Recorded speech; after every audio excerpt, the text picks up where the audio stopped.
আসসালামু আলাইকুম, কেমন আছো সবাই? আশা করছি সবাই অনেক বেশি ভালো আছো। তোমাদের সকলের দোয়ায় আলহামদুলিল্লাহ আমরা অনেক ভালো আছি। এখন হচ্ছে রাতের বেলা, রাত প্রায় 11টা-12টার মতো বাজে। তো রুসাফি বিকেলবেলা ঘুমাইলে দেখা যায় যে রাতে অনেক লেট করে ঘুমায়। তো আমরা তো সকাল সকালে একটু সন্ধ্যায় রাতে ডিনার করে ফেলি, যেহেতু এটা হেলদি আর এটা আমরা ছোটোকাল থেকে মেনটেন করি। তো দেখা যায় যে সজাগ থাকলে রাতের বেলা একটু একটু খিদা লাগে। তো রুসাফি বলতেছে যে খিদা বলতে ক্রেভিং হয় আর কি। তো রুসাফি বলতেছে যে ফ্রাইড রাইস খাবে। তো আমি ভাবলাম ফ্রিজে পোলাও রান্না করা আছে, এত বাসায় সসেজ আছে, ডিম আছে, তো এগুলা দিয়ে ওরা ঝটপট করে একটু ফ্রাইড রাইস করে দিই। বাচ্চা মানুষ বলতেছে। তো এটা হচ্ছে বিফ সসেজ। আমরা চিকেনটা আনি না, কেননা দেখা যায় চিকেন সসেজটাতে পাখনা বা যা যা থাকে একদম সব কিছু মিলিয়ে সসেজটা করা হয়। তো বিফে তো আর সেই টেনশনটা নাই, যার কারণে বিফেরটাই আনা হয় সব সময়। আর এগুলো হচ্ছে সেই পোলাও গতকালকে রান্না করা হয়েছিল। তো এখন আলাদা করে কি ভাত রান্না করব, পোলাও রান্না করা আছে, সেগুলো দিয়েই মিক্স করে তারপরে ফ্রাইড রাইসটা করে ফেলবো। তো এখন ডিমটাকে আমি ভেঙে নিচ্ছি ভালো করে। তো এখন আমি হচ্ছে ডিমটাকে ভেঙে তারপরে চুলায় একটা কড়াই বসিয়ে নিয়েছি, হালকা একটু তেল দিয়ে নিয়েছি। এখন আমি হচ্ছে ডিমটাকে স্ক্রাম্বল করবো। প্রথমে ডিমটাকে স্ক্রাম্বল করে দেন সসেজগুলো দিয়ে দেবো। প্রত্যেকটা মানুষেরই তো এক একটা জিনিস ভালো লাগে, তাই না? তো রান্নার ক্ষেত্রে দেখা যায় আমার এই ডিম স্ক্রাম্বল করতে অনেক বেশি ভালো লাগে, এটা আমি অনেক এনজয় করি। আর এটা হচ্ছে দিয়ে দিয়েছি সসেজটা। তো এখন সসেজটাকে ভালো করে একটু ভেজে নিচ্ছি, যদিও সসেজটা এত ভালো করে ভাজার কোনো দরকার নেই, যেহেতু এটা সিদ্ধ করাই থাকে। তো এখন আমি একটু সস দিয়ে দিচ্ছি, সস দিয়ে টমেটো সস এটা। তো দিয়ে এখন আমি হচ্ছে ভাতগুলো দিয়ে দিচ্ছি। মানে সিম্পল আর কি, একদম প্রপার যে ফ্রাইড রাইস হবে এমন না।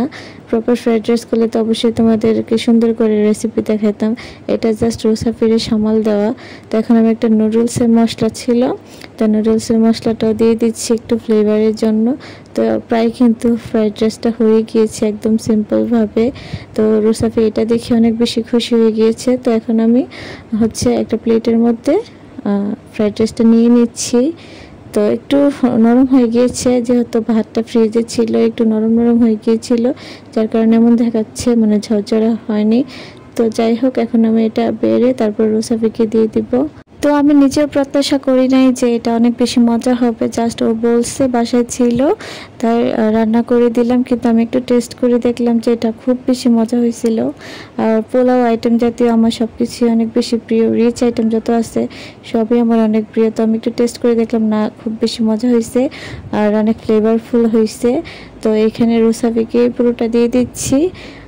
ও জানি পুরোটা খেতে পারবে না, পরে যা থাকলে হয়তো আমি খাবো, আর না থাকলে খাবো না এরকম, কারণ আমার ওইরকম ক্রেভিং হয় নাই।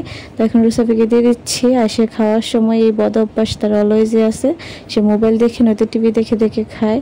অনেক শাসন করা হয়েছিল এটার জন্য, কিন্তু কিছুই করার নাই, যুগ যেভাবে চলছে বাচ্চারা সেভাবেই চলছে। তো দেখতে থাকুক, ও কিন্তু খুব মজা করে খাচ্ছে, দেখতেই পাচ্ছ তোমরা। তো ভিডিওটা এডিটিং করার সময় রুসাফি আমার সাথে ছিল, তো দেখে বলতেছে যে আম্মু আমার তুমি এখনই আবার বানিয়ে দাও। এখন কি বানানো সম্ভব? তখন তো মোটামুটি ভাত রেডি ছিল, সসেজ ছিল, বাকি সবই ছিল। তো এখন কিছুই নেই বাসায়, তাই ওরে কোনো মতে বুঝ দেওয়া হয়েছে। তো একদিন তোমাদের সাথে ইনশাল্লাহ প্রপার ফ্রাইড রাইস, মানে আমি যেভাবে করি সেটা শেয়ার করবো, যেহেতু এটা সবাই পারে জানি। তারপরে এক একজনের রান্নার হাতের ধরন এক এক রকম হয়, এক এক স্টাইলের হয়। তো আমি যেভাবে করি এটা তোমাদের সাথে একদিন শেয়ার করব। তো ইদানিং আমরা একটু ইরেগুলার সোশ্যাল মিডিয়াতে, তো সেটা কেন একদিন অবশ্যই শেয়ার করব। তো যাই হোক, ছোট একটা ভিডিও তোমাদের সাথে শেয়ার করলাম, যেহেতু প্রতিদিন শেয়ার করতাম আগে, তো একটা অভ্যাস হয়ে গিয়েছে। একদিন দুদিন দিনের ভিডিও না দিলে দেখা যায় যে খালি খালি লাগে।